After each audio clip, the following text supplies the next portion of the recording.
അസ്സലാമലൈക്കും, welcome back.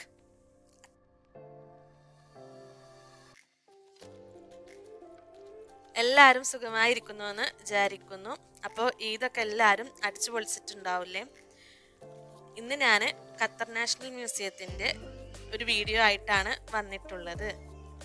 2019 March 28-നാണ് ഇന്ന് കാണുന്ന നാഷണൽ മ്യൂസിയം ഇനാഗുറേഷൻ ചെയ്തത്. ഡെസേർട്ട് റോസ് ക്രിസ്റ്റലിൽ നിന്നും ഇൻസ്പയർഡ് ആയിട്ടാണ് ജോൺ നോവൽ ഈ മ്യൂസിയം ഡിസൈൻ ചെയ്തത്. ഷെയ്ഖ് അബ്ദുള്ള ബിൻ ജാസിം അൽത്താനിയുടെ പാലസ് ആണ് 1975 ഖത്തർ നാഷണൽ മ്യൂസിയം ആക്കിയത്. ഇതിന്റെ പേര് നിക്കാബ് എന്നാണ്. ഇത് ഖത്തറി ലേഡീസ് ഫേസ് കവർ ചെയ്യാൻ വേണ്ടി ഉപയോഗിക്കുന്നതാണ്. വീഡിയോ ആദ്യമായിട്ട് കാണുന്നവരാണെങ്കിൽ സബ്സ്ക്രൈബ് ചെയ്ത് വീഡിയോ എല്ലാവർക്കും ഒന്ന് ഷെയർ ചെയ്ത് കൊടുക്കണം. ഖത്തറിൽ നിന്നും കണ്ടെത്തിയിട്ടുള്ള ഫോസിലുകളും മറ്റുമാണ് ഈ കാണുന്നത്. പിന്നെ ഇത് മ്യൂസിയത്തിന്റെ ഹിസ്റ്ററി ആയത് കാരണം വീഡിയോ സ്കിപ്പ് ചെയ്യാണ്ട് കണ്ടാൽ മാത്രമേ നിങ്ങൾക്ക് മനസ്സിലാവുകയുള്ളൂ. കടലിലെ വലിയ ജീവിയായ വെയിൽ ഷാർക്ക്, ട്യൂണ ഫിഷ്, മറ്റു ഷാർക്കുകൾ, കടലിൽ കണ്ടുവരുന്ന മത്സ്യങ്ങളും മറ്റു ജീവജാലങ്ങളും ആണ് ഇതൊക്കെ.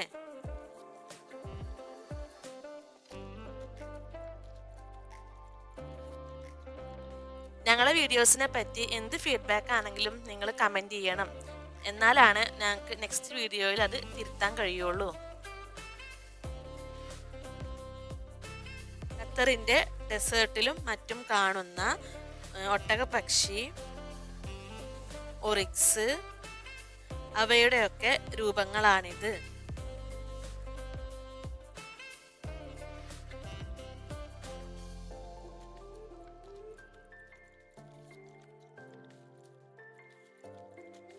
ഖത്തറിൽ കണ്ടുവരുന്ന പക്ഷികൾ, കടൽ ജീവികൾ,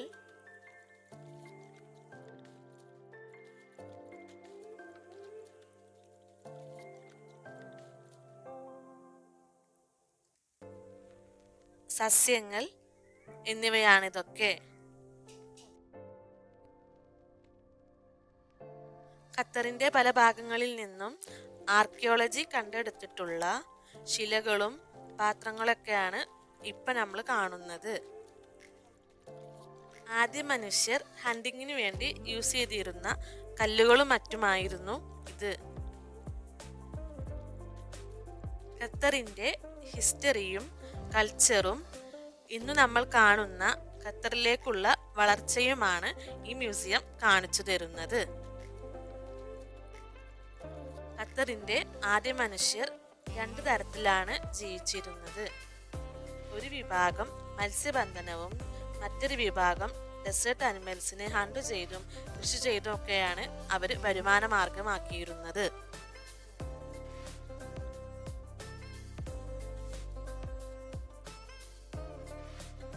അതിനെ കുറിച്ചിട്ടുള്ള ഒരു വിഷ്വൽസ് ആണിത്.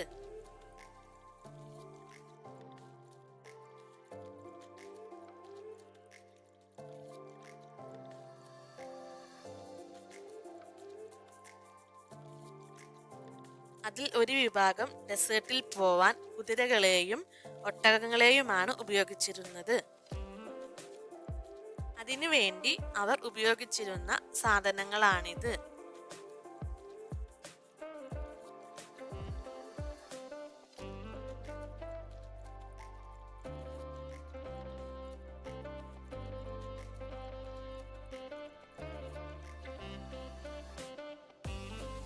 ഡെസേർട്ടിൽ പോയി ക്യാമ്പ് ഉണ്ടാക്കിയിരുന്ന വിഷ്വൽസ് ആണ് നിങ്ങൾ ഈ കാണുന്നത്.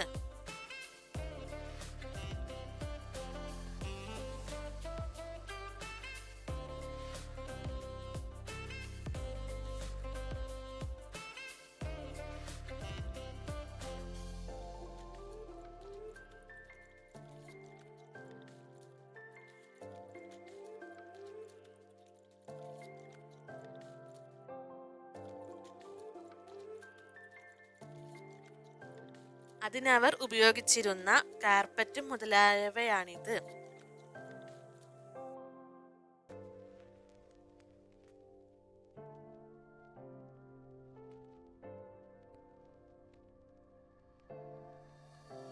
അവർ അന്ന് അണിഞ്ഞിരുന്ന ഡ്രസ്സുകളും ആഭരണങ്ങളുമാണിത്.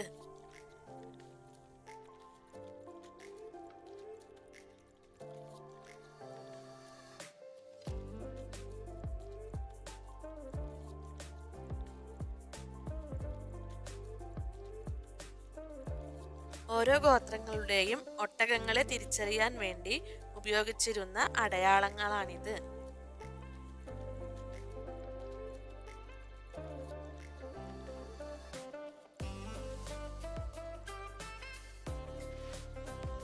അവരന്ന് ഫുഡ് ഉണ്ടാക്കാൻ ഉപയോഗിച്ചിരുന്ന പാത്രങ്ങളും മറ്റും ഒക്കെയാണിവ.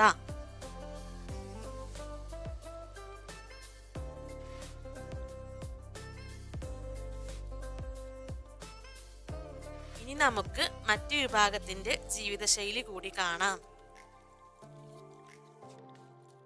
മത്സ്യബന്ധനത്തിന്റെ കൂടെ പേൾ ഡൈവിംഗ് കൂടി ഇവർ പരിശീലിച്ചിരുന്നു. അതുകൊണ്ട് ഇവരിൽ പെട്ടവരാണ് ഇന്ന് കാണുന്ന പല റിച്ച് ഫാമിലികളും.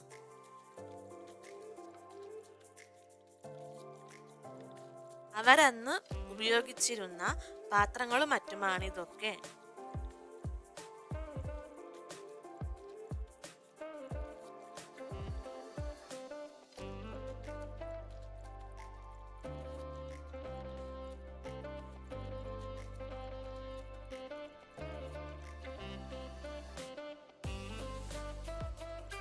പേൾ ഡൈവ് ചെയ്യുമ്പോൾ അവരുപയോഗിച്ചിരുന്ന ഡ്രസ്സുകളും മറ്റുമാണിത്.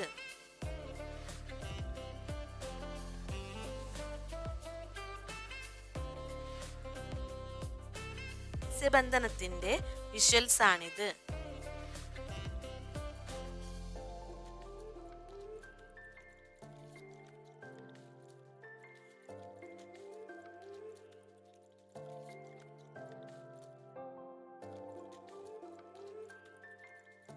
അവർക്കന്ന് ലഭിച്ചിരുന്ന പേള് കൊണ്ടുണ്ടാക്കിയ ആഭരണങ്ങളും അവരന്ന് ഉപയോഗിച്ചിരുന്ന ഡ്രസ്സുകളും മറ്റുമാണിത്.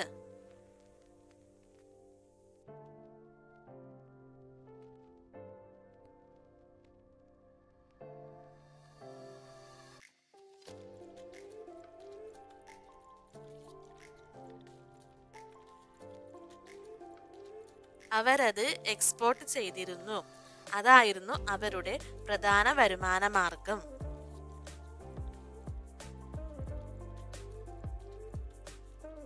ലോകമെമ്പാടും ഉണ്ടായിരുന്നത് പോലെ തന്നെ ഫ്രഞ്ചുകാരും ഡച്ചുകാരും ബ്രിട്ടീഷുകാരും ഖത്തറിലും വന്നിരുന്നു. അതിനെതിരെ പല എതിർപ്പുകളും അന്ന് നടന്നിട്ടുണ്ട്.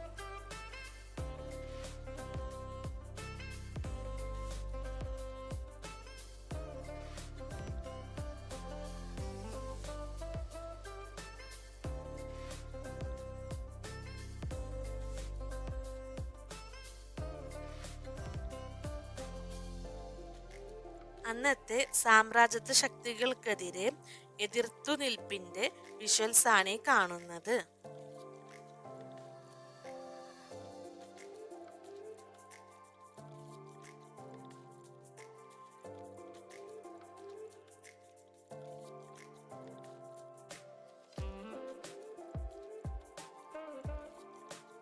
ഖത്തറിനെ ഒരു കൊടിക്കീഴിൽ കൊണ്ടുവരുന്നതിനായി മുന്നിട്ടു നിന്നത് ഇന്നത്തെ റോളിംഗ് ഫാമിലിയായ അൽത്താനി കുടുംബമാണ്.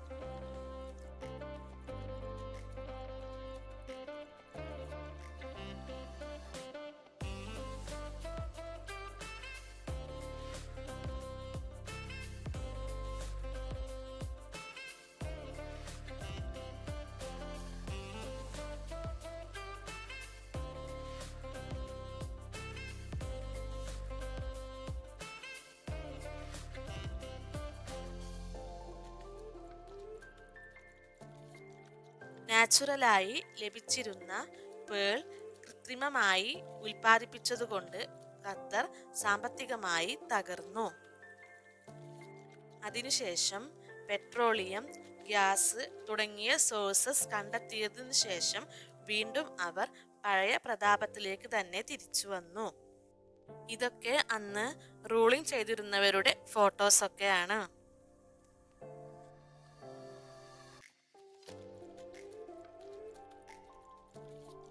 ഖത്തറിന്റെ വികസനത്തിന്റെ തുടക്കങ്ങളാണിതൊക്കെ.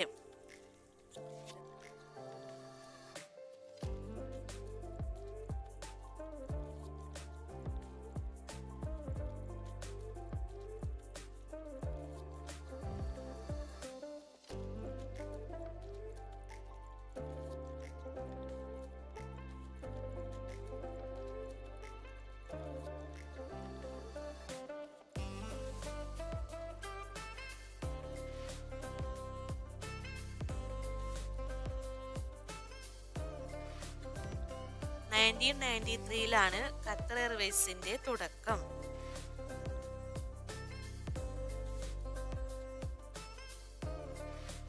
ഫിഫ 2022 വേൾഡ് കപ്പ് ഹോസ്റ്റ് ചെയ്യുന്നതിന് വേണ്ടി അവാർഡ് ചെയ്തതാണ് ഈ കാണുന്നത്.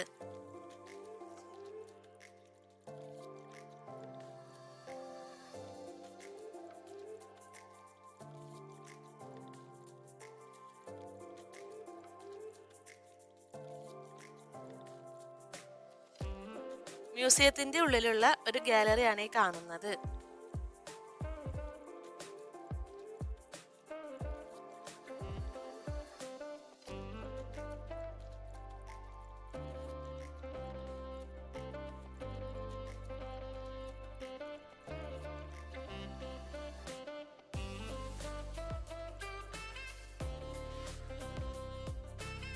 അതുകൂടാതെ മ്യൂസിയത്തിന്റെ പുറത്ത് ചെറിയൊരു ഫോട്ടോ ഗാലറി കൂടി ഉണ്ട്.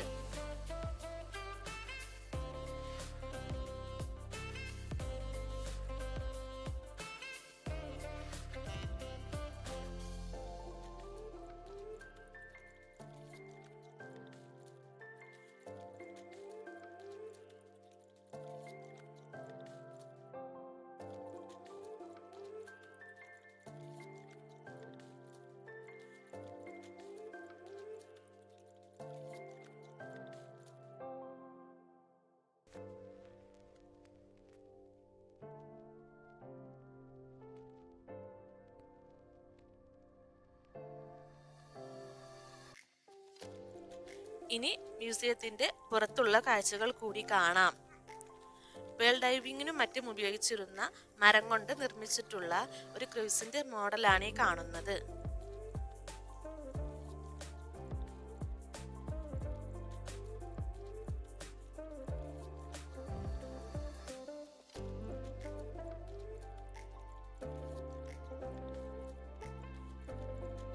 അതിനോടുകൂടെ ചേർന്ന് ഒരു കേവ് കൂടെ നമുക്ക് കാണാം.